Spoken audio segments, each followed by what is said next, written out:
శ్రీమాత్రే నమః. నిజంగానే ఆ అమ్మవారితో ఈ బంధం ఏ జన్మదో నాకు తెలియదు కానీ ఈ జన్మలో అయితే స్ట్రాంగ్గా ముడిపడిపోయిందండి నాకు. ఆ అమ్మ దయ వల్లే నేను ఏదైనా సాధించగలుగుతాననేది నేను నమ్ముతాను. నేను యూట్యూబ్ ఛానల్ స్టార్ట్ చేసి కొద్ది రోజులే అయ్యింది. ఫస్ట్ మనకి 100 సబ్స్క్రైబర్స్ అయితే రీచ్ అయ్యారు. థ్యాంక్ యూ దుర్గామాత, నీ వల్లే ఇదంతా సాధ్యమని నేను నమ్ముతాను. అలాగే నాకు ఎంతో ఇష్టమైనటువంటి ఆ అమ్మవారి వీడియోనే ఫస్ట్ టైం 1K వ్యూస్ వచ్చింది నా ఛానల్లో.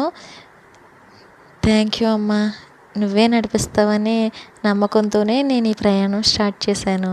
మర్చిపోకుండా సబ్స్క్రైబ్ చేసుకోండి. థ్యాంక్